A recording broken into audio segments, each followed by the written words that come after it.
Why is it that every time you try to quit a bad habit, you end up falling right back into it? That's because just quitting never works. Habits don't disappear by force. What you need is a simple, repeatable strategy that rewires your brain and completely changes how you break bad habits without relying on willpower or motivation. It works so well that it makes breaking bad habits feel less like a battle and more like flipping a switch off anytime you want. Something 99% of people can't do because they've been taught the wrong way. If you don't learn this, your bad habits will keep controlling you, quietly shaping a life you never wanted and can't break free from, no matter how badly you want to change. Chapter 1. Introduction.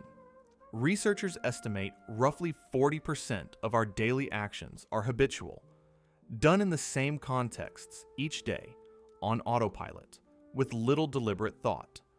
Habits can feel like invisible puppeteers of our behavior. Could one simple strategy change everything about how you break a bad habit? We're going to explore exactly that, a strategy backed by psychology and real-life success. One that flips the script on just quitting or trying harder, and instead teaches you to redesign your habit loops. Our brains are often described as pattern recognition machines. Day in and day out, your brain is constantly scanning for familiar cues and contexts. When it finds one, it instinctively launches a well-practiced sequence of actions, almost like a computer running a program. Over time, repeated responses to the same cues get wired in. The sequence becomes a routine, and when a routine runs automatically without conscious thought, that's what's called a habit. These habits save us mental effort.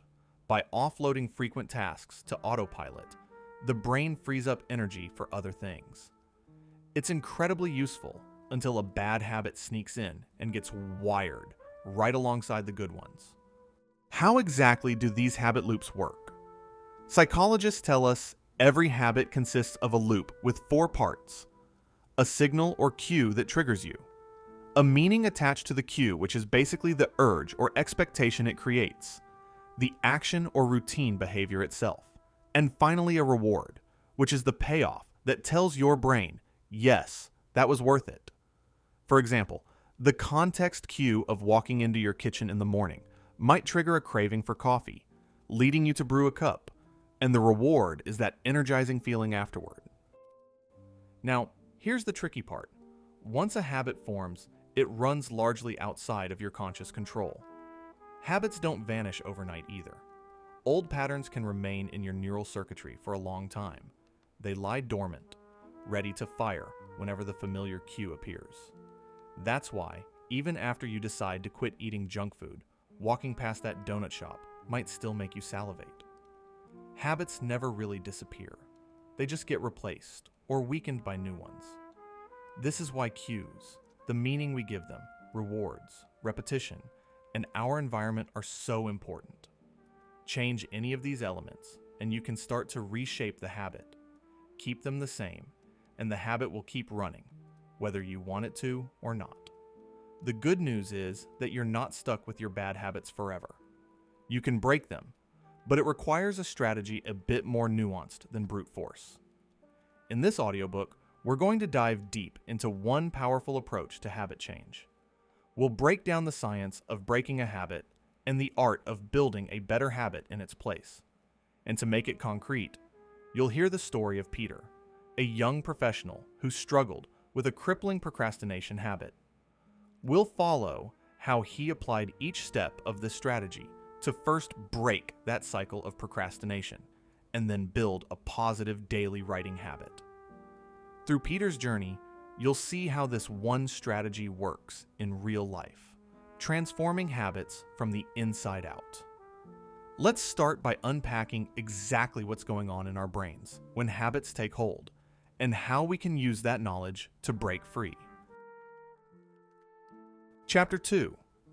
Breaking a habit. When it comes to breaking a habit, the core idea is simple but profound. You must disrupt the habit loop. Remember, a habit is essentially a loop of signal to meaning to action to reward that has been reinforced over time. To change a bad habit, You can't just yank one piece out and hope the whole thing collapses. More often, you have to insert a new pattern in its place. In fact, psychologists note that to truly break an ingrained habit, we usually end up building a new habit that overrides the old one. Think of it like overwriting a program. You create a new loop with a new action and reward that runs when the old cue pops up, gradually crowding out the unwanted routine. Breaking a habit is about interrupting the automatic loop at multiple points. You can short-circuit the trigger, change what the cue means to you, swap in a different response, and give yourself a new reward that satisfies the same need. In practice, this comes down to a systematic set of steps. Let's walk through them. Core principle of breaking a habit. The habit loop to disrupt. Signal, meaning, action, reward. Every habit follows this cycle. The signal is whatever triggers the behavior. It could be an external cue like a location, the time of day, or the sight of a cookie, or an internal cue like feeling stressed or bored. The meaning, or craving, is the message your brain attaches to that cue. Oh, this will make me feel better. Or, time to do X now. That drives the action, which is the habitual behavior itself. Finally, there's a reward, some payoff your brain gets from the action, like pleasure, relief, or distraction, which reinforces the habit. To break a habit, we aim to disrupt this loop in as many ways as possible. That means identifying and altering the cue, reframing the craving or meaning, changing the routine action, and tweaking the reward. Essentially, you're going to re-engineer the habit loop so the old behavior no longer fits. Imagine you have a bad habit of snacking on junk food every night. The cue might be sitting down to watch TV at 9 p.m. The meaning your brain attaches could be, I want something to enjoy while I relax. Maybe a feeling of comfort or reward at the end of the day. The action is grabbing a bag of chips. The reward is the tasty pleasure and temporary stress relief from the crunch and flavor. This loop, TV time, I deserve a treat, eat chips, feel comforted, can become almost automatic. Next thing you know, you're completely out of shape. If you wanted to break it, you'd need to shake up that sequence. Perhaps you remove the cue, stop watching TV at 9 p.m. Or you change the meaning. Remind yourself that treating yourself with junk isn't actually a reward, but a setback to your health goals, and ruins the purpose of relaxing TV time. You could substitute the action, do some stretches, or have a cup of herbal tea instead of chips. And you could find a different reward, the relaxation from tea and the pride of sticking to your diet. By disrupting the original loop at each stage, the old habit gradually loses its grip. The key principle is that you don't eliminate a bad habit by sheer force. You replace it with a better routine that fulfills a similar purpose. That's why just quitting rarely works. As habit expert James CLEAAR puts it, bad habits are replaced, not eliminated. Your brain is actually okay with giving up the old behavior, as long as it still gets the relief or reward it craves from somewhere. So we're going to give it that somewhere new. Let's break down the actionable steps to do this. Chapter 3. Breaking a habit. Step by step. 1. Recognize your brain as a pattern machine. The first step is simply awareness. Acknowledge that your brain operates on habit loops for efficiency.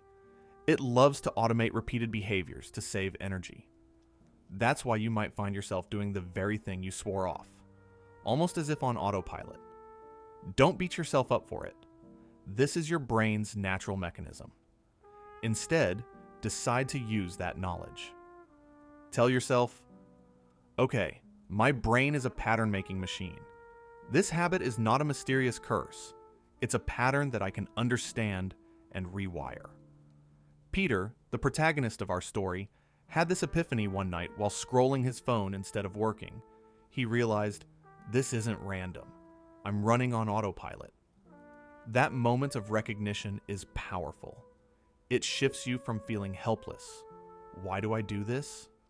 to curious, "How does this pattern work?" Remember, if your brain wired the habit in, it can wire it out too, with practice. 2. Identify the cue. Every habit has a cue, a signal. Figure out what yours are. Ask yourself, when does the bad habit usually happen? Where am I? What time is it? What am I feeling or doing right before? You're looking for the signals that trigger your routine. Common triggers include specific times of day, locations, preceding activities, emotional states, or even the people around you. Perhaps you always feel the urge to smoke when you drink coffee, or you procrastinate whenever you sit down at your work desk. Maybe the sight of your couch after dinner, location cue, prompts you to turn on the TV and skip the gym. Or the moment you feel stress, internal cue, you automatically reach for a distraction. Identify those cue moments. Peter did exactly this. He scrutinized his procrastination habit and noticed the triggers. For him, one trigger was sitting at his desk and thinking about the hard task ahead, which made him feel overwhelmed. Another trigger was late at night when he was tired. His willpower was low, and the cue of fatigue plus an open laptop beckoned him towards YouTube. By pinpointing these signals, desk at 7 p.m., or brain saying, "This is hard," or 11:30 p.m., fatigue, he set the stage to intercept them. It might help to jot down or mentally note every time you catch the urge to do the bad habit. Where are you? What time? What's the situation or feeling? Do this for a few days and patterns will emerge. Studies show that our bad habits are often tightly tied to certain contexts. For example, Wendy Wood, a psychologist at Duke University, found that almost half of people's daily behaviors happen in the same place every day, cued by environment even more than conscious intention. So identifying your key cues, be it time, place, preceding event, or mood, is crucial. You can't disrupt a loop if you don't know when or how it starts. 3. Identify the loop of automatic actions. Next, zero in on the routine behavior itself, the action your brain takes once the cue fires. This sounds obvious, but it's important to explicitly name what you do on autopilot, almost as if observing yourself from outside. Do you realize that whenever you feel anxious, cue, you find yourself biting your nails or mindlessly snacking, action, or when you get a notification, cue, you automatically stop working and check social media, action, spell it out, when X happens, I do Y. For Peter, once he felt the stress of a difficult task, cue, and meaning, the automatic action was always the same: escape. He would open a new browser tab, wander to a favorite website or video game, and suddenly hours would disappear. It was practically a ritual. Desk cue, feel stress, open YouTube, watch videos for relief. He realized that if he sat down to write and even one moment of difficulty hit, his habit was to alt-tab to something fun. By identifying this, Peter could clearly see the loop playing out in his procrastination, the triggers, and the exact behavior that followed, like a little movie reel of his evening. Take a moment to outline your own habit sequence. What is the behavior you want to break? Sometimes, just recognizing the specific routine, like lighting a cigarette, scrolling social media, pouring a second glass of wine, can be a wake-up call. It shines a spotlight on that action and prepares you to intervene. 4. Examine the meaning and reward. This step is absolutely critical. Ask why your brain keeps doing this. What is the habit really doing for you? In other words, what is the reward or payoff? Every habit, even the nasty ones, serves some purpose or delivers some benefit to you. Otherwise, your brain wouldn't keep it around. It might be giving you a sense of relief, comfort, stimulation, or escape. Many bad habits are essentially coping mechanisms. In fact, research suggests that stress and boredom are two of the biggest instigators of bad habits. We often engage in the habit to alleviate those feelings. For example, biting your nails might momentarily ease your anxiety, or scrolling social media might distract you when you're bored or lonely. Overeating junk food might give you comfort or pleasure when you're stressed. Procrastination, in Peter's case, gave him immediate relief from the pressure and fear of failure he associated with his work. That was the reward, a short-term escape. So dig into the meaning behind your habit. What story is your brain telling itself about this action? Maybe it's, I deserve this treat, or I need this to relax, or this will make me feel better. Identify that, and identify the reward it's craving. Is it comfort, connection, numbing stress, excitement? By examining this honestly, you'll uncover the need your habit is trying to fulfill. This matters because to break the habit, you'll want to address that same need in a healthier way. As one expert nicely summarizes, you don't eliminate a bad habit. You replace it with a new habit that provides a similar benefit. If your brain feels it's losing out on the reward, it will resist change. Fifth, alter the meaning with intention. Now we begin actively disrupting the loop. Start by challenging and changing the meaning you've given to the cue and the habit. This is a mindset shift, essentially reframing the story you tell yourself about the habit. If your old belief was, this habit helps me, or I need this, it's time to flip it. For example, if you catch yourself thinking, smoking calms me down, you might intentionally redefine it as, actually, smoking is tricking me. It's not truly calming. It's harming my health and stress in the long run. In Peter's case, he took a hard look at his procrastination and literally told himself, procrastination isn't relief, it's theft. Every time I give in to procrastinating, I'm stealing progress and success from my future self. That powerful reframe turned the supposed reward of procrastination, relief, into a negative. It's robbing me. You want to create a bit of dissonance in your mind about the old habit. See it for what it really is, a false reward, maybe even an enemy of your goals. If late night snacking was your way to relax, start calling it out. This isn't helping me relax. It's actually making me unhealthy and more tired tomorrow. Replace the old justification with a new honest narrative. I don't deserve junk food as a reward. I deserve to feel healthy and energized. This intentional redefinition strips the habit of its illusion of benefit. It primes your mind to accept a new behavior because you're making the old behavior less appealing or acceptable to yourself. It's a mental trick, but a powerful one. You're effectively updating your brain's internal script. The cue no longer means what it used to. Assign a replacement reward. As we discussed, you can't leave a void. You have to swap in a new way to fulfill the need or craving that drove your habit. This means choosing a healthier replacement routine that will provide a similar kind of reward your brain was seeking. Think of this as finding a positive alternative that scratches the same itch.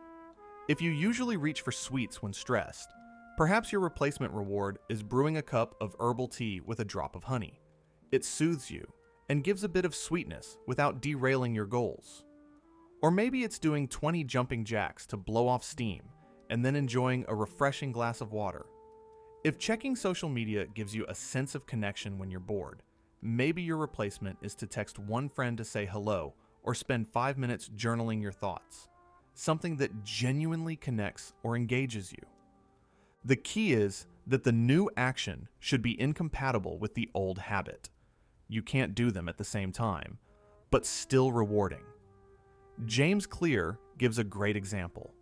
If you normally smoke when you feel stressed, telling yourself, just don't smoke won't work for long.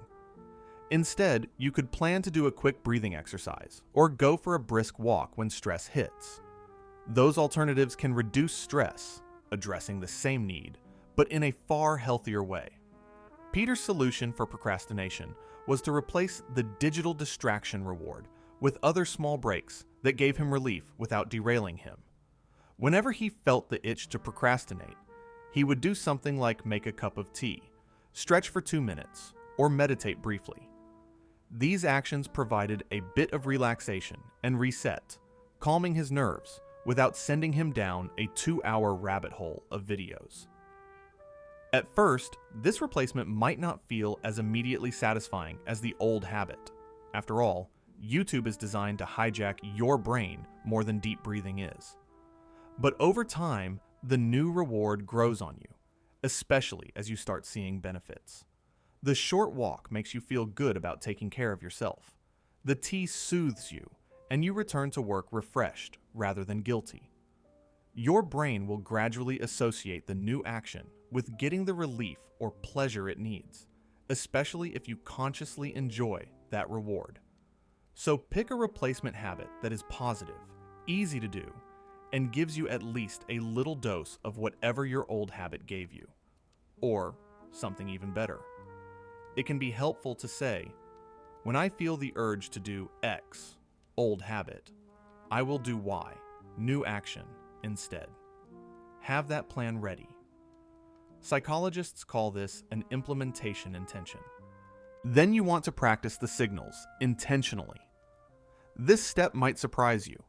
Instead of just reacting when a trigger happens, intentionally set up practice rounds for yourself. In other words, don't avoid all your triggers at first. Actually expose yourself to them in a controlled way so you can rehearse your new response. This builds your habit-breaking muscle. For example, if one of your triggers is feeling anxious during work, you might purposely start your work timer and anticipate that at the 10-minute mark, you'll feel the urge to check your phone. Then, when that moment comes, you deliberately execute your new plan. Say, take 3 deep breaths instead of grabbing the phone. By practicing like this, you train your brain. Cue. New action. Reward. It's like learning a new dance move. You have to repeat it when the music plays, several times, until it feels natural. Peter did this in a clever way. He actually set aside time to lean into his procrastination cues. If he felt the mid-evening lull that usually sent him to video games, he used that moment as a drill. Okay, I feel the urge to procrastinate. Perfect. Let's practice doing my replacement now. He treated it almost like a game. Every time the cue popped up was a chance to get a rep in for his new habit. By practicing intentionally, you also remove some of the power from the cue. It's no longer an ambush. It's a signal you expected and are ready for. In behavioral psychology, this is related to techniques like exposure therapy or habit reversal training. You become so aware of the trigger and your response that you can insert a pause and choose a different path. A practical tip is to make the cues obvious on purpose when you can. For instance, if coming home from work makes you want to grab a beer, bad habit you want to break, you might obviously not avoid coming home, but you plan. The second I step in the door, which is the cue, I'll immediately change into running shoes and go for a quick jog. The new response. Maybe you even leave your running shoes right by the door as a physical reminder. You're engineering the situation to practice your new loop. Over time, this conscious rehearsal becomes genuine habit. As the saying goes, neurons that fire together wire together. Each time you successfully execute the new routine in response to the cue, you are literally strengthening a new neural pathway and weakening the old one. 9. Redesign your environment. The final step to break a habit is enlisting your surroundings to help you. We often underestimate how much our environment influences our behavior. But think about it. If your phone is on your desk, buzzing with every notification, it's much harder to break a scrolling habit than if your phone were in another room on silent. The idea here is to remove or alter environmental triggers that reinforce the bad habit and add friction to the old behavior, while simultaneously making it easier to do your new replacement behavior. If you're trying to stop drinking soda, don't keep cans of it in your fridge. stock it with seltzer and water instead. If you tend to waste time on video games, unplug the console and put it in the closet so that playing isn't just a 2-second impulse. In Peter's case, his environment was a huge part of his procrastination loop. His computer was a gateway to distractions. So, he re-engineered his environment. He left his phone in a separate room, installed website blockers on his computer to shut off social media tabs and video sites during work hours, and organized his desk to be a clean, distraction-free zone. By doing this, he effectively removed a lot of the cues that fed his habit. Changing the context disrupted the cue for the habit, making it easier to break. You can create a new context by rearranging, removing triggers, and redesigning your immediate environment. On the flip side, design your space to encourage the good habit you're replacing the bad one with.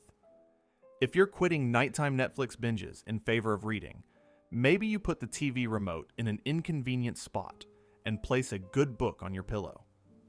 If you want to stop snacking on junk, store fruits at eye level and hide the chips on a high shelf, or don't buy them at all. These little environmental tweaks can make a world of difference. We humans often take the path of least resistance, so make the bad habits path full of hurdles and the good habits path a downhill stroll. Now, there's no way around it. Repetition is how habits are reprogrammed. You have to consistently choose the new action and reward whenever the trigger arises, over and over, until the new loop becomes the default. The first few times will definitely be the hardest. You might feel awkward, annoyed, or drained because you're fighting the gravitational pull of the old habit. Expect that you'll slip up, maybe even quite often at first. That's normal. What matters is consistency over time.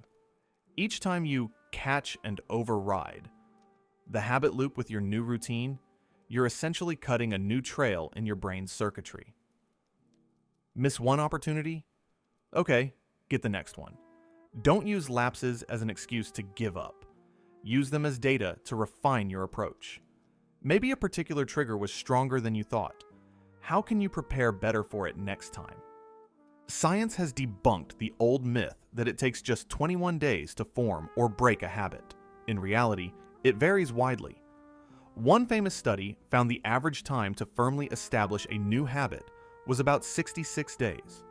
But for some people, it took closer to 18 days, and for others, 254 days.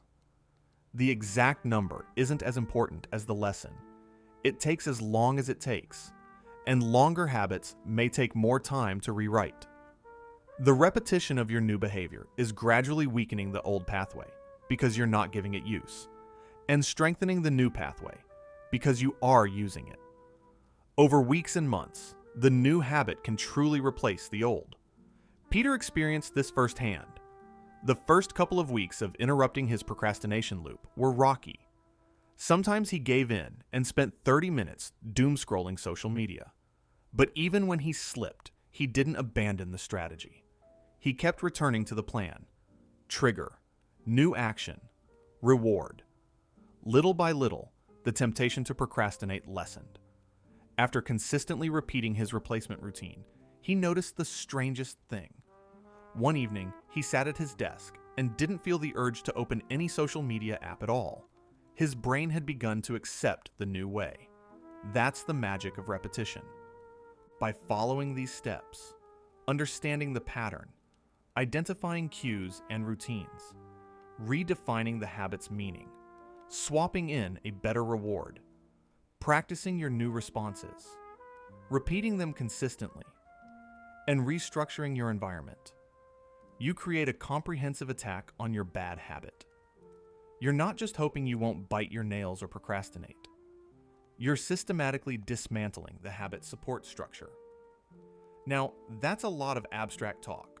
Let's bring it to life with Peter's story. We'll see how he applied each of these steps using the acronym CLEAAR, basically the word CLEAR, to guide him. It stands for Q, loop, examine, alter, assign, redesign. This helps to break his habit of procrastination that had plagued him for years. Chapter 4. A story of breaking a habit. Meet Peter. At 27 years old, he was bright, ambitious, and full of ideas for what he wanted to achieve. He would often talk about his big goals, like finally writing the story he dreamed up. But if you looked at Peter's daily life, that goal wasn't moving forward. Every time he set aside an evening to work on it, something happened. Procrastination stepped in and hijacked his plans. A typical night would go something like this. He'd sit down at 7 p.m. with the intent to write, feel a wave of resistance or overwhelm, and before he knew it, he was saying, "I'll start tomorrow," while diving into a 3-hour YouTube binge or playing video games until midnight. The cycle happened again and again. Days, then weeks were slipping by. Peter grew increasingly frustrated with himself. He'd end each night feeling guilty, swearing that tomorrow would be different, only to repeat the pattern. He felt stuck in a loop of delay and self-criticism. Despite knowing he had potential and genuinely wanting to achieve his goals, he just couldn't break free from the gravitational pull of procrastination. The turning point began. He realized his brain was a pattern machine. One night, after hours lost scrolling on his phone, Peter put it down and said out loud, "This isn't random. I'm running on autopilot." In that moment, he recognized that his procrastination was not a mysterious force. It was a habit loop that his brain had built. He could even sketch it. Cue, procrastinate, reward, which took the form of relief. This realization shifted his mindset from beating himself up, "Maybe I'm just lazy or not cut out for this," to analyzing the habit. He acknowledged that his brain had formed a pattern to cope with stress, and that pattern had become a well-worn routine. This gave him a spark of hope. If it's just a pattern, maybe he could change it. He then identified the cues, the signals, triggers. Peter became almost a detective in his own life, looking for the exact triggers that set off his procrastination. He noticed a few. First, the moment he sat down at his desk in the evening was a big one. As soon as he'd open his laptop to work on his personal project, he'd feel a whisper of dread. This is going to be hard. That thought, "This is hard," was a cue that spiked his anxiety. Another trigger was the late night lull. Around 10 or 11 p.m., if he was still trying to work, fatigue would set in, and with it a strong impulse to seek entertainment. He also realized certain environments were triggers. If he tried to work with YouTube just a click away, the sight of the browser was an instant invitation to distract himself. By mapping these out, Peter could predict when he was most vulnerable. Sitting at desk to write gets tough. Desire to escape. Late night, feeling tired. Urge to comfort himself with videos. Recognizing these cues was huge. It meant these moments were his critical intervention points. Peter now looked at loop of automatic actions. What exactly did he do when those cues hit? In the past, it happened so fast he barely noticed, but now he paid attention. He saw that his routine was almost formulaic. For example, at the desk, he'd open the laptop, stare at the blank Word document or the daunting course page for a minute, feel stress build up, and then open a new tab. Google something unrelated. Check one news site, then another. Within 15 minutes, he'd invariably end up on YouTube or Reddit, diving into content completely unrelated to his goals. Once there, hours would fly. Another routine. On the couch late at night, he'd grab his phone just to watch one short video, and that was that. The action was clear: avoidance. Find anything more comfortable than the task at hand, and indulge in it. By identifying this, Peter could name his enemy, so to speak. The habit loop was cue, feeling of "this is hard." Routine, switch to an easy, fun activity. Internet games. Reward, immediate relief and enjoyment. It was a strong loop, but now he had it in his sights. Next, Peter examined why this loop had such a hold on him. He wanted to know the meaning and reward. What was he getting from procrastinating? The answer, he realized, was temporary comfort. Working on his goals, writing, studying, was tied to fear for him. Fear of not doing well, fear of the effort, fear of failure. Procrastination was giving him an escape from those pressures. When he procrastinated, he felt relief. He could relax and not face the uncomfortable thought of, what if I try and fail? The meaning his brain had attached to procrastination was, this is safer, this is comforting, this is me, time away from stress. The reward was that comforting escape, a break from his own high expectations. Recognizing this was eye-opening. It wasn't that he was lazy or didn't care about his goals. It was that his brain had learned that whenever he felt overwhelmed, procrastination soothed that feeling.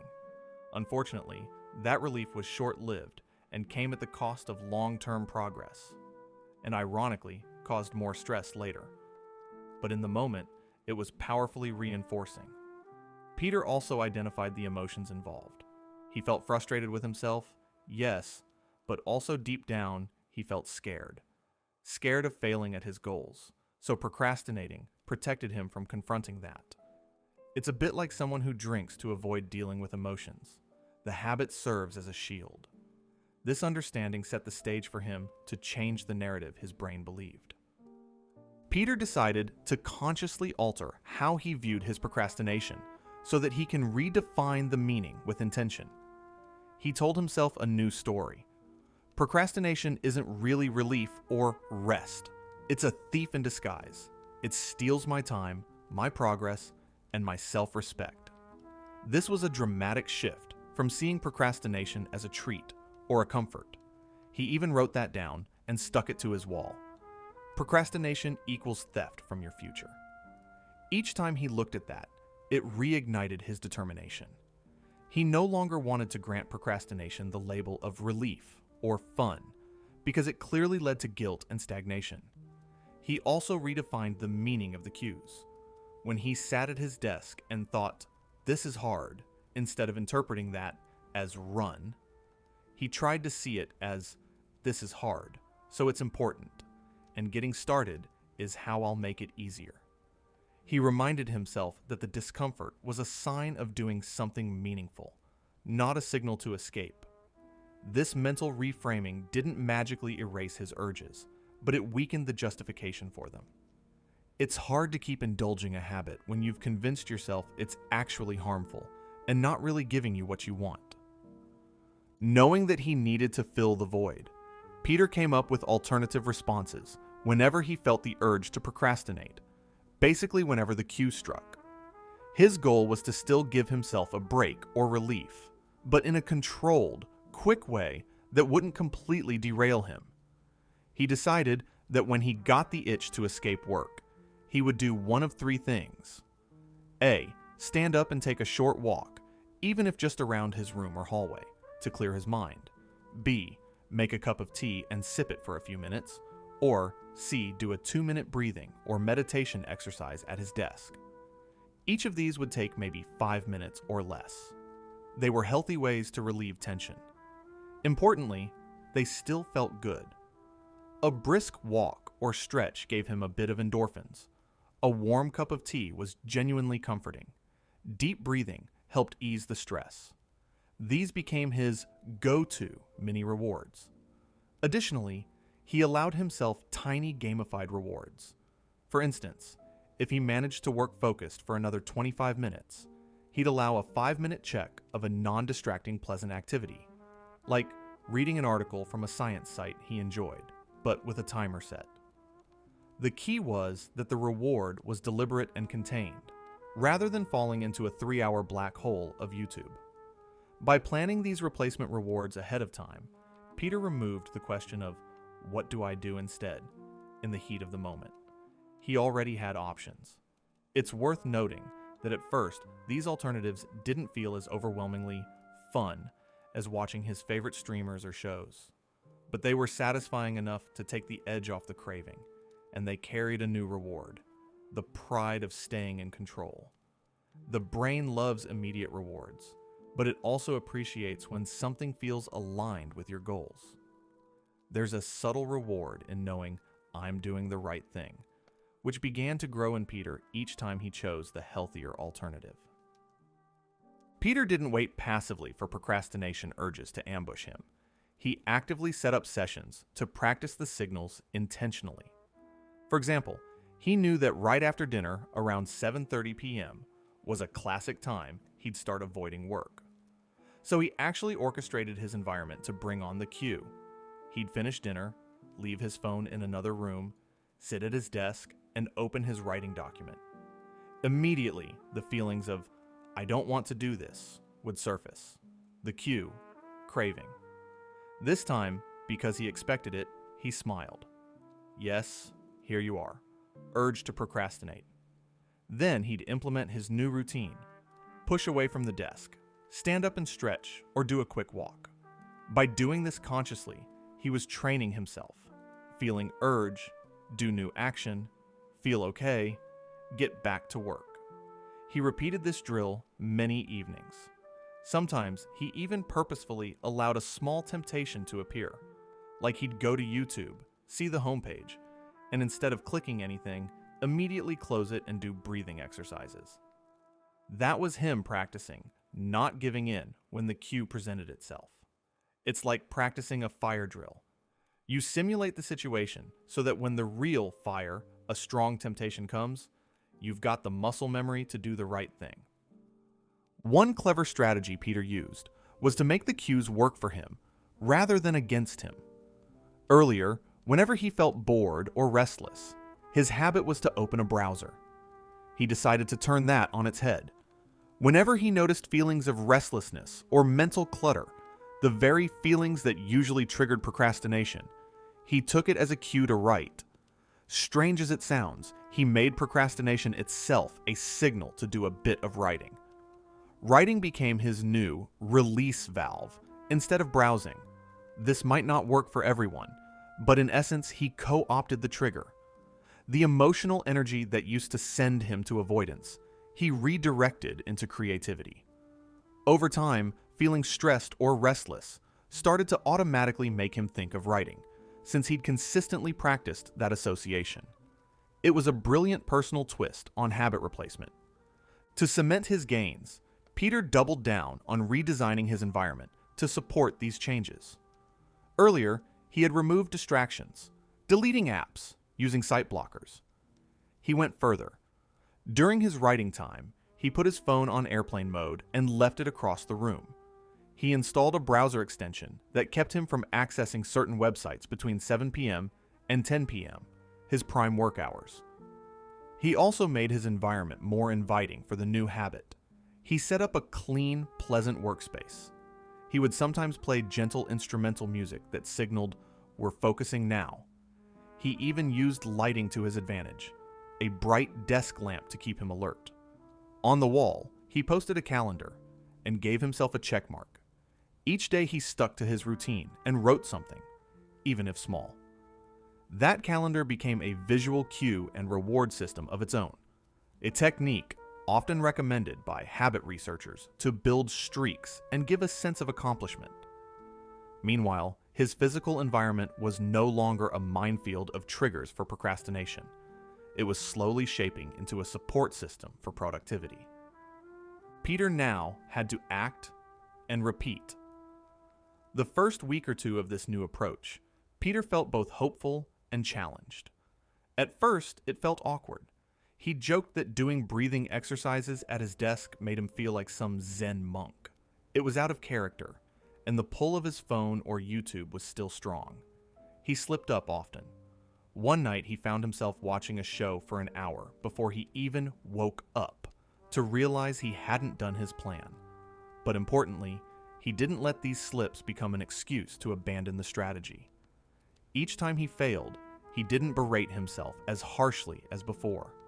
He remembered, this is a process, and relapse is normal. So he'd refocus and identify what went wrong.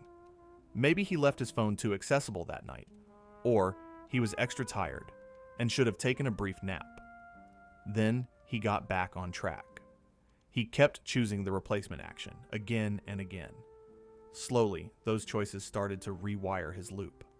After a couple of weeks, he noticed it was getting a bit easier.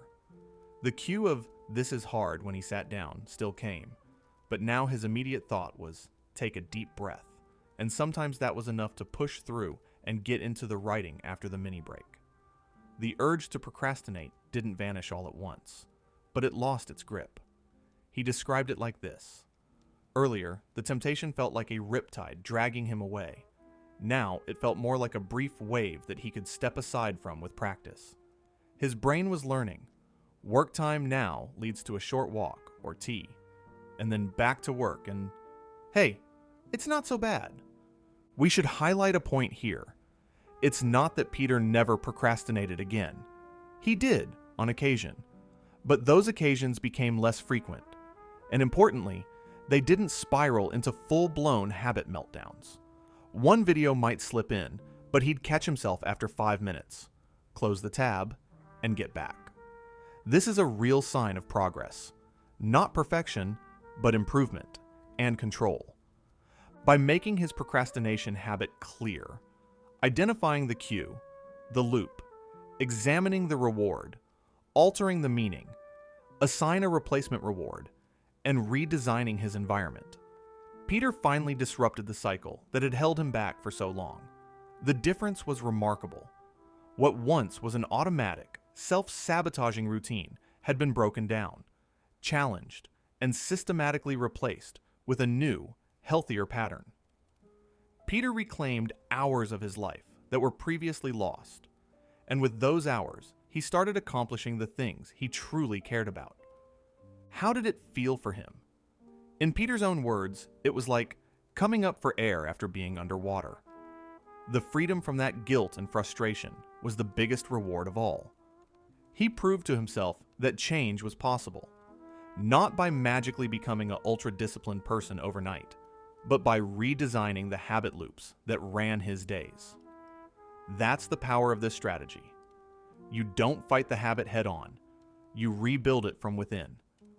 Chapter 5. Building a habit. Breaking a bad habit is only half the story. Once you've cleared out a negative routine, or at least weakened it, you've created space to build a positive habit to take its place. In Peter's journey, after conquering procrastination, he wasn't content to just stop avoiding work. He wanted to actively cultivate a new habit of writing every day to move closer to his goals. The principles of building a habit are the mirror image of breaking one. Instead of disrupting an existing loop, now you are designing a habit loop from scratch, deliberately shaping the signal, meaning, action, reward, and environment so that the behavior you want becomes practically automatic. Core principle. Design the loop deliberately. When you build a habit, you're essentially teaching your brain a new pattern. When I encounter X cue, I will perform Y behavior to get Z reward. The aim is to repeat that often enough, especially in a consistent context, that your brain's habit system takes over and the behavior becomes second nature. Unlike breaking a habit where you're playing defense against an ingrained routine, building a habit is more like playing offense. You want to make all the elements of the loop work for you. That means choose a clear and consistent signal to trigger the behavior. Attach a positive hook, a meaning or motivation to that signal so you feel drawn to act. Execute the action itself consistently, even if in tiny doses at first. And ensure there's a payoff, a reward that your brain enjoys, so it has a reason to stick. Wrap all this in a supportive environment that makes the habit easy and obvious, and you have a recipe for a habit that sticks. In other words, if breaking a habit is about disruption, building a habit is about construction. You are going to shape your new habit, shape cues with intention, attach meaning to the signals, assign a meaningful payoff, practice the new cues, and redesign the environment. Let's go through each step with practical tips, and then we'll continue Peter's story to see how he built his daily writing practice using this method. Chapter 6. Building a habit. Step by step. 1. Recognize your brain as a pattern machine. Again, just as we started with awareness for breaking a habit, we start with awareness for building one. Remind yourself that your brain forms habits by repetition and reward. It's not about talent or whether you're a disciplined person or not. It's about consistently repeating a behavior in a similar context until your brain links it with the context and the reward. This is empowering because it means anyone can build a habit by leveraging how the brain works. You don't need extraordinary willpower. You need a good system. Internalize the idea that consistency beats intensity. Doing a little bit every day is far more effective at encoding a habit than doing a lot occasionally. Our brains respond to frequency and context more than to effort magnitude at first. Peter understood that if he wanted writing to become a habit, he should aim to write regularly, not just in big heroic spurts when inspiration struck. He reminded himself, habits form through consistent cues, which are signals, and payoffs, which are rewards. This helped him commit to a process and not get discouraged by starting small. Second, set cues with intention. This is a crucial step. Choose a specific cue to trigger your new habit and make it as obvious and consistent as possible. You want something that reliably tells your brain, hey, it's time to do this behavior now. Common cues include a set time, like waking up at 6:30 triggers, go for a jog. A place, like your desk at the library triggers, start studying. Or an event that can serve as a reminder, like after you drink your morning coffee. That's the cue to meditate. This is often called habit stacking, linking a new habit onto an existing routine. You can also use external reminders like alarms, notes, or visual cues in your environment. For his writing habit, Peter decided to anchor it to a time and environment. Every evening at 7 p.m., right after dinner, would be his writing time. He set a daily alarm on his phone for 6:55 p.m., labeled Write, to serve as a prompt. Additionally, he prepared physical cues.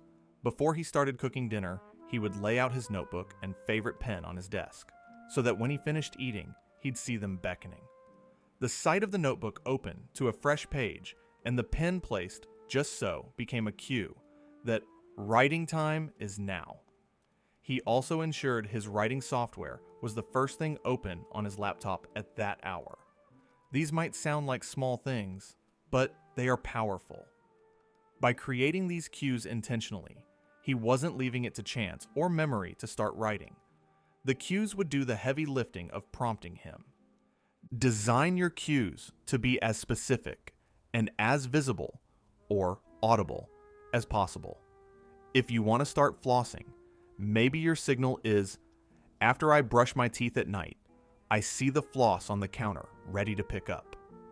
If you want to start reading daily, your signal could be a nightly alarm at 9 p.m. and your book laid out on your pillow. The idea is to reduce the need for you to remember or decide to do the habit. The cue nudges you automatically. Over time, if the habit is rewarding, that cue alone will start to trigger a craving to do the behavior.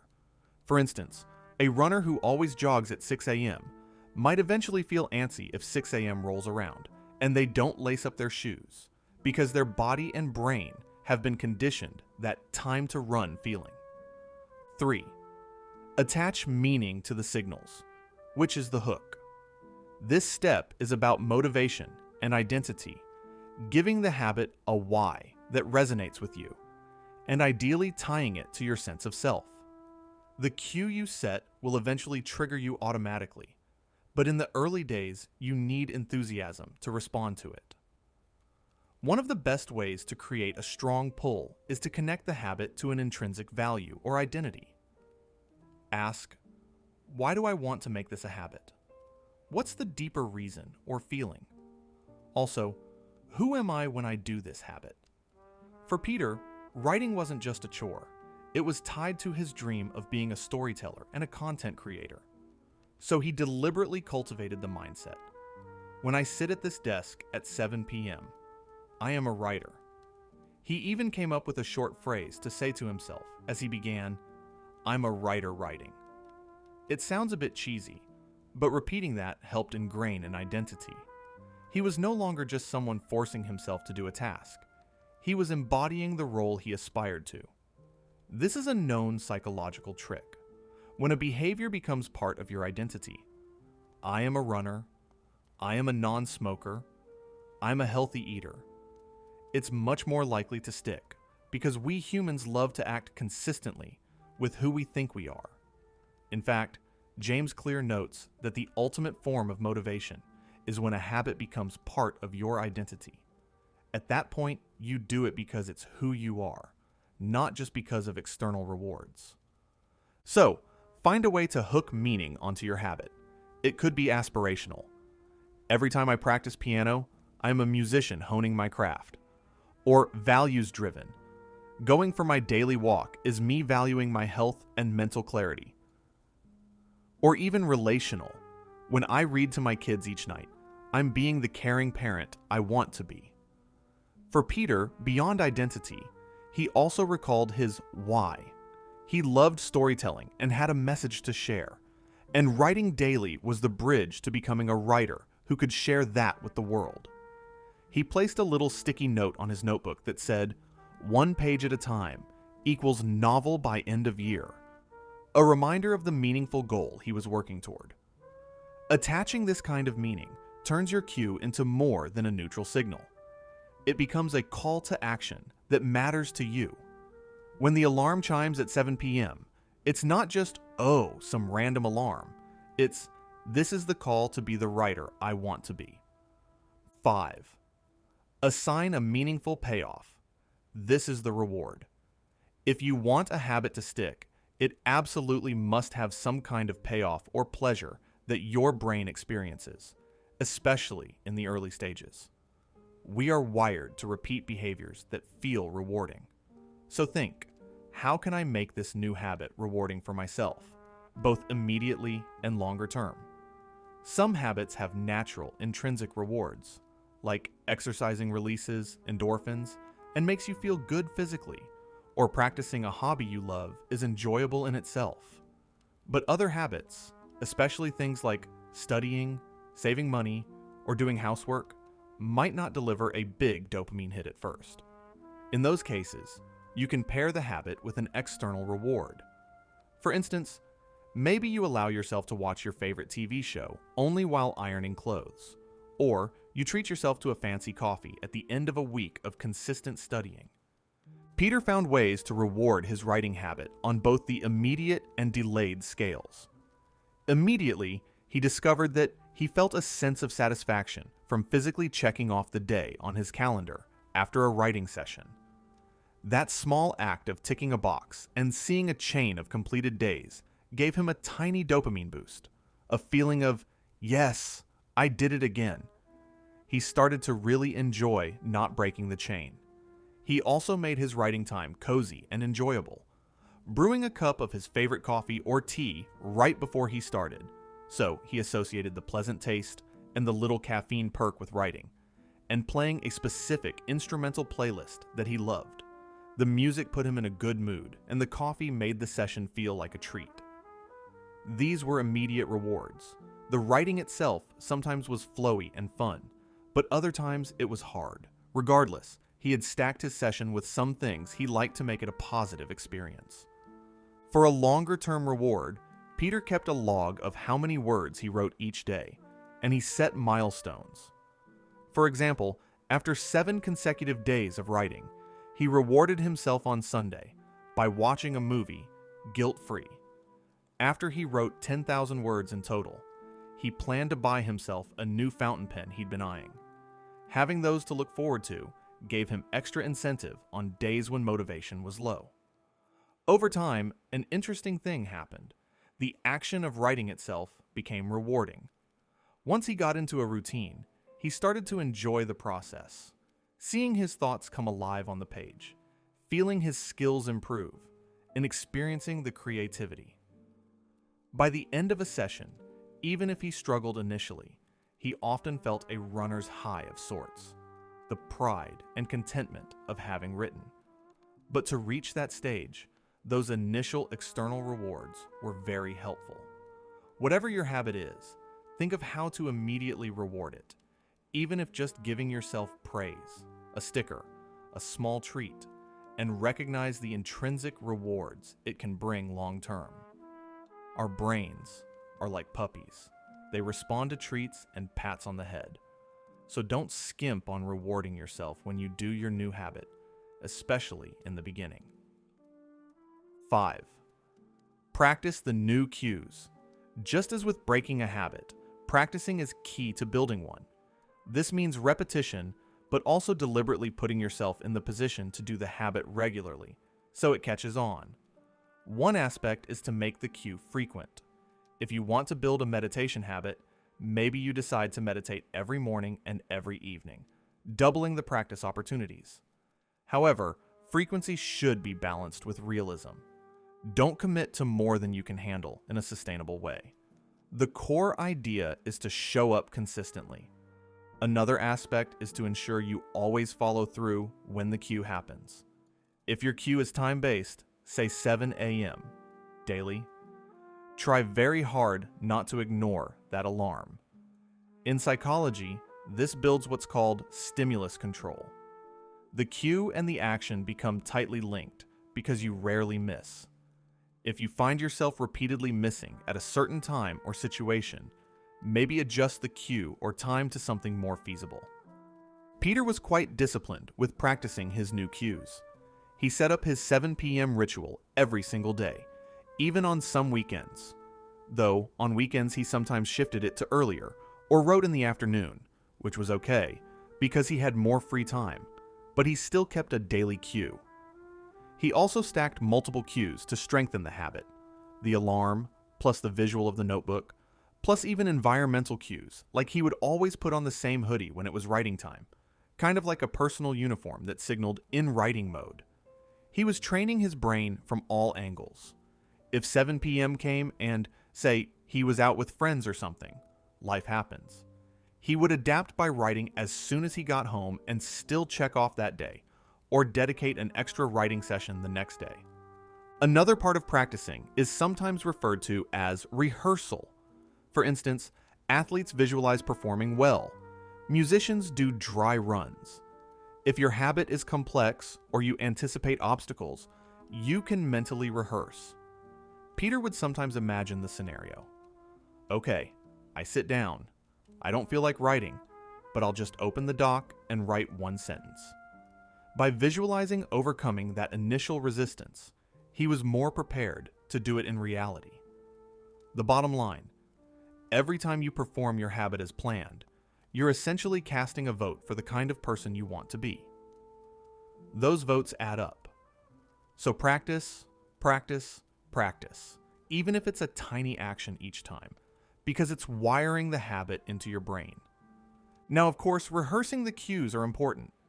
This is closely related to practice, but focuses on the actual execution of the behavior. When the signal goes off, take action, and do it intentionally, with full awareness at first, to really encode it.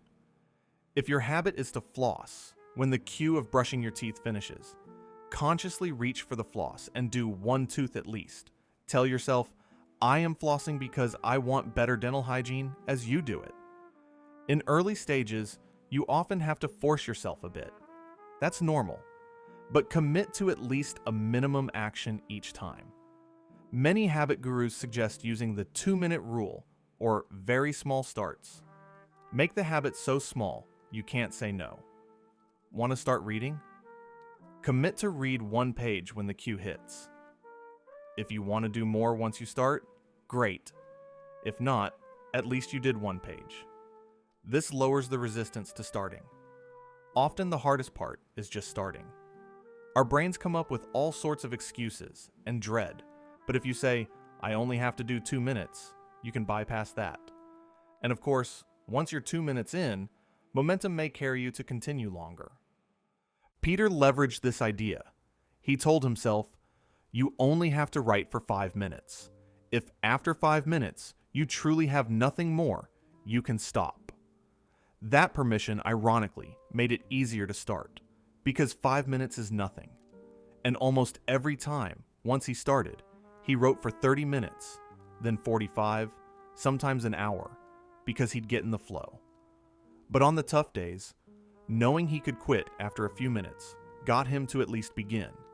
And even if he stopped at 10 minutes, he still treated it as a success, because showing up was the habit, more than the word count. In fact, he adopted a mantra. Any writing is better than no writing. Consistency over quantity. He was rehearsing the response to the cue. Alarm rings, sit down, write a few lines. Over time, this became like reflex. Every repetition strengthened the neural loop. Cue fires, you do the habit, you get reward. The key is, if you keep responding to the cue with the action, it will eventually start feeling natural. You might wake up one day and find yourself doing it without debating in your head first. Peter reached a point after a couple of months where at 7 p.m. he almost gravitated to his desk because something felt off if he didn't. That's a golden moment when the habit has taken root, but it only happens because he put in those dozens of consistent repetitions. 7. Design the environment. Just as environment was crucial in breaking a habit, it's equally, if not more, crucial in building one. Here, you want to optimize your surroundings to make the new habit as easy and obvious as possible. This often means preparing things in advance and removing any unnecessary friction or temptation that could interfere. For example, if you want to do yoga each morning, lay out your mat and clothes the night before right where you'll see them. If you're building a healthy eating habit, restructure your kitchen so that healthy foods are front and center and junk foods are literally out of sight or out of the house. We tend to go with the flow of our environment, so set up an environment that flows toward your desired behavior. Peter turned his writing space into a little productivity nook. He already was removing distractions, which he did to break the old habit, and now he also added cues of inspiration. He put up a couple of posters, one of his favorite author, and one a motivational quote about writing. He kept his desk clean and only related to writing supplies on it. Each evening, as mentioned, he had his notebook and pen laid out. He even ensured the lighting was good and slightly warm to make the area cozy. Additionally, he made the environment enjoyable. Sometimes he'd light a scented candle only during writing time, associating that pleasant smell with the activity. All these environmental details served two purposes. They cued the habit by their presence and consistency, and they made the habit more enticing to do. He also minimized environmental triggers for competing behaviors. During writing time, as we know, his phone was away and the TV was off. That's removing friction. If you were building a habit of going to the gym after work, a similar approach would be pack your gym bag in the morning and leave it by the door, or even bring it to work so you go straight to the gym. And perhaps avoid going home first, if home tends to suck you into the couch. Some people even leave their running shoes by their bed, so it's the first thing they see. The idea is to make the physical world around you nudge you towards the habit and not accidentally nudge you away. By step 7 in building his habit, Peter had effectively made his new writing routine almost foolproof. He had a strong cue, personal motivation attached, a reward system, constant practice, and an environment that shouted "Write" at him. The result? Over a few months, writing became like second nature to him each day. Now, let's see how all these steps played out in the continuation of Peter's story.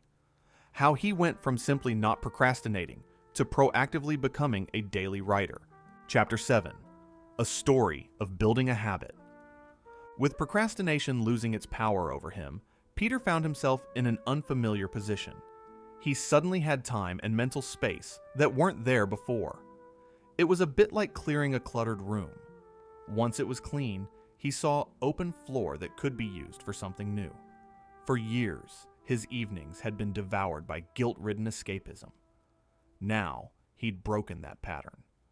But breaking a habit alone wasn't enough for Peter. He understood that if he didn't fill that void with a positive routine, the old habit could creep back, or another unproductive one might take its place. This is a common experience. Once you stop the bad habit, you need to intentionally bring in a good one, or else you risk drifting. Peter's goal was clear. He wanted to establish a consistent writing practice. This would be the foundation of his creative ambitions, from finishing that story idea to finally self-publishing it online. The next part of his journey was all about building that habit loop from scratch, using the very strategy we outlined. He would use the acronym SHAPE to build the writing habit. Peter reminded himself that habits form through repetition and reward. He reflected on how he built negative habits in the past by inadvertently repeating them in certain contexts until they stuck. Now, he planned to use that same brain feature to his advantage. He acknowledged that writing every day might not be thrilling at first. Some days it would feel like a chore, but if he kept at it consistently, eventually it would get easier and even automatic. He actually took comfort in knowing his brain wanted to automate things. If he could just feed it the right pattern enough times, it would do so. Peter also set realistic expectations. He'd read that forming a new habit could take a couple of months or more, so he wasn't going to magically become a daily writer in 1 week. But each day's effort was like laying a brick. He used the mantra 1 page at a time, focusing on the system rather than the immediate results. In effect, he trusted that his brain's habit system would eventually catch on if he kept providing it the consistent cue, routine, reward. This mindset helped him stay patient and persistent, which is crucial in habit building. To kickstart his writing habit, Peter deliberately shaped multiple cues with intention. The first and main one was time-based. 7 p.m. Each weekday evening was writing time. He chose this time because it was after dinner, where he was free of other obligations and reasonably alert, and before it got too late. He put a daily reminder in his phone calendar as an extra nudge. The second cue was environmental, visual. He set up his desk every late afternoon so that when 7 p.m. rolled around, it looked inviting to write. His notebook would be open to a fresh page with a bullet point list of prompts or ideas he had jotted earlier, so he never had to start from total blankness. His laptop, if he planned to type, was queued up with the document open. Basically, when he walked into the room, it was as if the room itself said, "Welcome, writer. Everything is ready for you." He also used object-based cues. As mentioned, he liked to brew a cup of coffee in the evening, specifically for writing. The act of brewing it at 6:50 p.m. became a ritualistic cue. The smell of coffee now signaled writing mode, incoming. Some might worry about caffeine at night, but Peter used decaf or tea half the time. It was more the ritual than the caffeine that mattered. Another signal he used was a particular playlist of instrumental music. He chose one with no lyrics and relatively consistent mood. Every time he sat down to write, he'd hit play. Over days and weeks, the opening notes of that playlist trained his brain. Ah, we're doing our writing now. It's Pavlovian in a sense. Much like how some people have a gym playlist that hypes them up, his writing playlist got him in the zone. By stacking these intentional cues, time, environment setup, sensory cues like coffee smell and music, Alex made it very hard to miss the signal. Even if one cue didn't grab his attention, another would. And because they were pleasurable or meaningful cues, they gave a positive tone to starting the habit each day. As he prepared to write each day, Peter actively cultivated a mindset that gave this habit meaning. He knew that to succeed, he had to attach meanings to the cues that stuck. He'd sometimes pause for a minute before writing to remind himself, by doing this, I'm becoming who I want to be. He identified himself with the act. When I sit at this desk, I'm a writer. This self-talk might seem trivial, but it was reinforcing his commitment. It transformed writing from a mere task into an expression of his identity and values. Peter also connected his writing to deeper motivations. He remembered how procrastination had stolen his opportunities, and how writing now was a form of reclaiming his life's direction. It was like each writing session was a vote for the life he wanted. He even visualized a future where his story was published and had an audience, and drew a line in his mind from that future back to the daily habit he was now establishing.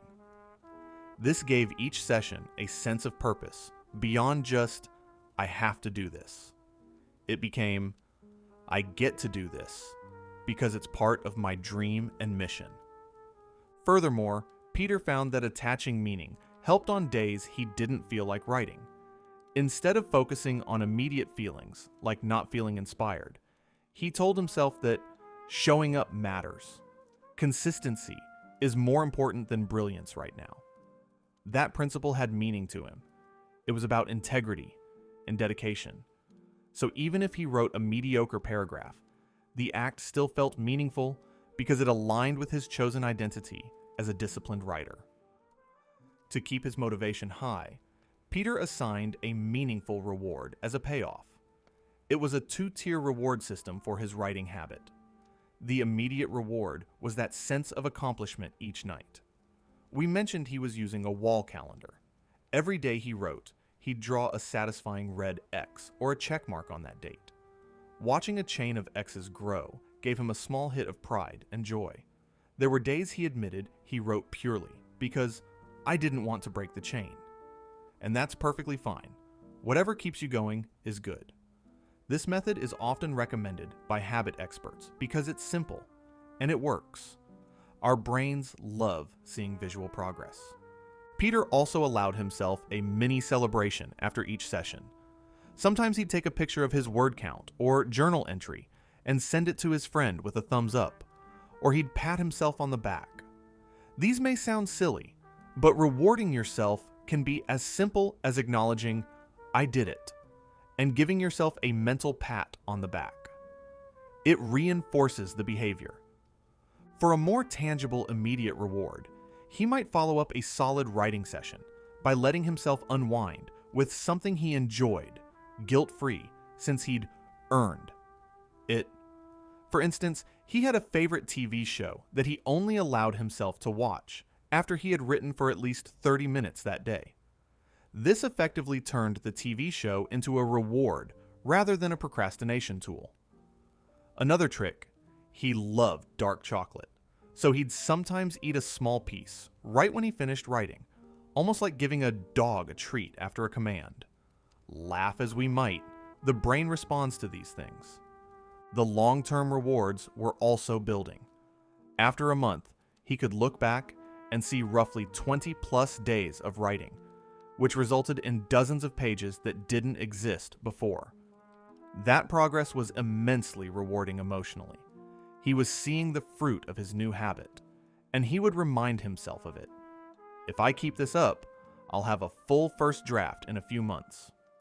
The anticipation of that achievement became a reward in itself, a sort of positive feedback loop where the more he wrote, the more he wanted to write, to reach the milestone. Peter intentionally practiced these cues to form the new writing habit. He treated his writing time as non-negotiable, like an important meeting with himself that he wouldn't cancel. By showing up day after day at the same time, he was essentially drilling the cue response into his brain. Some evenings he admittedly did not produce much. Maybe he spent the time brainstorming or free writing gibberish, but he still sat there for the allotted time, reinforcing the routine. If the usual 7 p.m. cue couldn't happen due to life events, he improvised a new cue the moment he was free, and either wrote as soon as he got home or added an extra writing session the day after.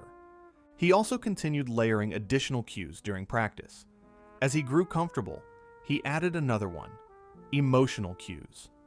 Remember how earlier he repurposed feelings of restlessness into a cue to write? He kept that up. For example, on a day when he felt particularly happy or sad, he'd use those emotions as signals. I'm feeling a lot right now, I should pour this into my writing. Writing became not just a scheduled chore, but a go-to response for various situations.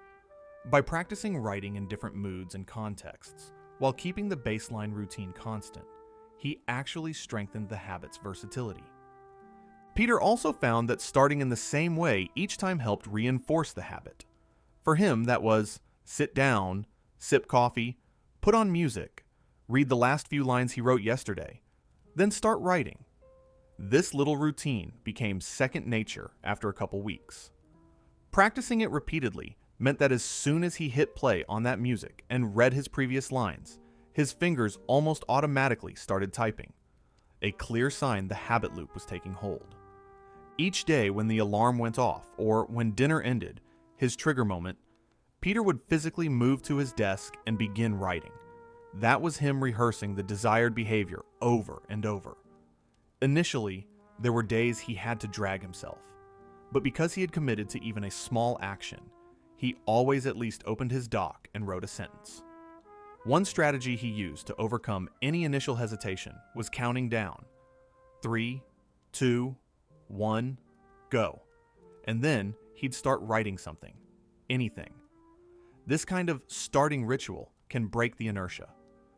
Over time, the act of starting became easier and more automatic, which is the whole point of rehearsal. And once started, as mentioned, he usually kept going. His writing sessions varied, sometimes 10 minutes, sometimes 2 hours if he got really into it. But he wasn't rigid about needing to hit a certain time. The priority was responding to the cue by taking action every time. Consistency in responding is more important than duration or perfection of output. Interestingly, after a couple of months, he realized that if something prevented him from writing on a given evening, he missed it. He felt an itch, as if something in his day was off. That's a hallmark of a habit that's been instilled. Not doing it, it feels wrong. His brain had come to expect evening equals writing. He had, through repeated action, changed his internal wiring such that writing was now the default, and not writing was the anomaly. Now, Peter continued to redesign his environment for sustaining this habit. He did small things like always keeping his writing tools readily accessible, laptop charged, notebook open, so there was never an excuse like, oh, it's not a good time because of setup hassle. He also created what some call a temptation bundle. He allowed himself to light a scented candle only when writing.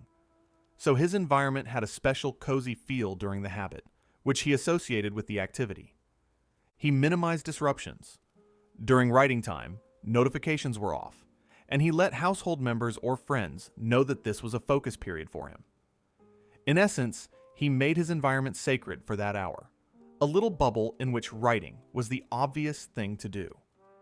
For instance, he had a rule of clearing his desk of any non-writing related clutter before starting, so nothing else competed for his attention in that physical space.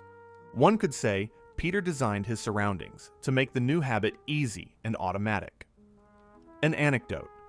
At one point, winter came and it was getting chilly in his room, which made him not want to sit there for long. Recognizing this environmental deterrent, he bought a small space heater for under the desk to keep him warm while writing. It sounds trivial, but discomfort can kill a habit. By solving that, he removed yet another obstacle. This level of environment tweaking shows how seriously he took supporting his habit. Even temperature and chair comfort were addressed to ensure nothing would subconsciously discourage him from sitting down to write. After diligently following these steps, he effectively shaped writing into a daily rhythm of his life. The transformation was striking. Not long ago, the evening hours were a wasteland of wasted time and regret for him. Now, they were a fertile ground where words accumulated, stories took shape, and progress was visible. He was no longer a wannabe writer who procrastinated. He was actually writing regularly, which meant he was a writer. To put it simply, Peter had built a new habit loop. Cue, 7 p.m., desk setup. Routine, write. Reward, satisfaction, progress, small treats. Practice, and reinforced by an environment that made that loop smooth. And just as importantly, he had dismantled his old habit loop of procrastination. The old cue might still appear now and then, but it often triggered his new routine instead of the old one. The old craving for escape was largely replaced by a craving for accomplishment. He actually looked forward to checking off his writing for the day. By following these steps, Peter truly shaped his daily writing practice. It didn't happen overnight, but through consistent application, the habit became ingrained. His story exemplifies how breaking a habit and building a new one go hand in hand. Next, we'll hear how he reflects on this journey after some time has passed, and the lasting changes he experienced. Chapter 8. The Transformation. Several months later, Peter took an afternoon to reflect on how far he'd come. He read through his notebook and scrolled through his computer documents, seeing pages upon pages of written material. It dawned on him that he had accumulated more output in those months than in the past several years of dreaming about being productive. He almost didn't recognize the person who used to procrastinate nightly. It felt like that was someone else, a version of him stuck in quicksand, whereas now he was moving forward on solid ground. Yet Peter knew the truth. That old version of him was still part of him, just not in control anymore. He acknowledged that the procrastination habit wasn't fully gone, and perhaps it never would be completely erased. In moments of extreme stress, or if he skipped his routines for a week, he could feel the old pull to just zone out and avoid problems. But crucially, its grip was weak now. It was like a once strong muscle that had atrophied from not being used. In its place, a stronger muscle, his writing habit, had grown and now took the lead. He had experienced personally what psychology says. Habits don't vanish. They get overshadowed by stronger habits. He reflected on what made the difference. It wasn't a sudden surge of willpower or motivation from watching an inspiring video, nor was it someone else forcing him. It was the system he put in place. He had built a set of cues, routines, and rewards, a support system that essentially carried him forward even on days his motivation was low. He no longer waited to feel motivated to write. He wrote because that's what he did every day, like clockwork. In fact, he chuckled, realizing that motivation was now more of a result than a trigger. Often he'd start writing without feeling much drive, but after 10 minutes, he'd feel motivated and get excited about his ideas. The system made action the priority, and motivation often caught up later. He remembered all the times in the past he had told himself, "I just need to be more motivated," or "maybe I'm just not disciplined." Now he knew that wasn't the right approach. It was about design, not willpower. He designed his new routines and environment in such a way that he didn't have to fight himself at every step. As one popular saying goes, you do not rise to the level of your goals, you fall to the level of your systems. He finally understood what that meant. When life got busy or his mood was off, he didn't always feel motivated, but his system, writing at 7 p.m. with all his cues, was there to catch him and keep him consistent. In those months, his success wasn't because he suddenly became a super determined person. It was because he built a reliable structure, clear, and shape that kept him on track. The strategy had effectively beaten motivation. He didn't need to hype himself up with pep talks each day. He just followed the strategy. Sitting at his desk, Peter felt grateful. Breaking the procrastination habit had lifted a weight off his shoulders. The constant guilt and self-doubt had faded. In its place was a quiet confidence. He knew now that if he set up the right system, he could change other habits too, whether that was exercising more or cutting down on mindless phone use. This realization that he had the tools to redesign habits was perhaps the greatest payoff of all. It gave him a sense of control over his life that he never had when he was stuck in his old ways. And of course, the tangible payoff was there. He was making real progress on his dreams. His story draft was well underway. This achievement, once only talk, was becoming reality through consistent effort. People around him noticed the change too. A friend commented, "You're always writing these days. It's inspiring." Peter even felt he slept better at night, perhaps because he no longer had the anxiety of, "I wasted today eating at him before bed." In summary, Peter's reflection highlighted a few key truths. Habits shape us, for better or worse. By breaking the bad and building the good, he had, in a way, reshaped himself. He proved that even a stubborn procrastination pattern could weaken when confronted with a thoughtful strategy. He also learned that the old habit loops don't entirely vanish. One must remain vigilant and keep reinforcing the new patterns, especially in challenging times. But that's okay, because now he had evidence that the new habits get stronger and stronger, to the point where they run almost as effortlessly as the old ones did. His journey was a testament to the idea that you can change your life significantly by changing your daily systems. It wasn't flashy or instant. It was the cumulative result of many small actions, day after day. And that truly made all the difference. In the next section, we'll distill everything we've covered into a brief recap and give you the actionable formulas for CLEAR and SHAPE to remember this strategy easily. Chapter 9. Core Formulas You Need to Know. Let's boil down everything we discussed into the essential takeaways. At its heart, habit change comes down to a cycle and how you manipulate it. Whether breaking a bad habit or building a good one, you're dealing with cues, routines, and rewards in an environment. Here are the two core formulas. To make this strategy easy to remember, we have two acronyms, CLEAAR or CLEAR, for breaking habits. Think of it as clearing out a bad habit. Each letter stands for a step in dismantling the old loop. C stands for cue. Identify and spot the cue that triggers your bad habit. Awareness starts the change, like notice the time, place, feeling, or thought that cues you to start the habit. L stands for loop. Pinpoint the looping automatic action or routine that follows the cue, such as realize that every time you feel stress at work, you automatically reach for a cigarette. E stands for examine. Uncover the meaning and reward behind that routine. Ask, why am I doing this? What do I feel I get from it? Maybe it's relief, comfort, distraction. A stands for alter.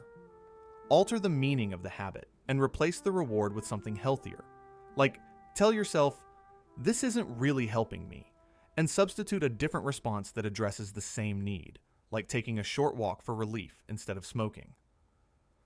R stands for redesign. Redesign your environment to support the change. Remove triggers that entice the bad habit and add cues that encourage your new alternative habit. Basically, make the good path easy and the bad path hard. Habits become clear when you break them down in this way, making it clear what to change. SHAPE or shape. For building habits, think of it as shaping a new positive habit like clay. Each letter is a step in constructing the new loop. S stands for set. Set or create. Intentional cues for the habit.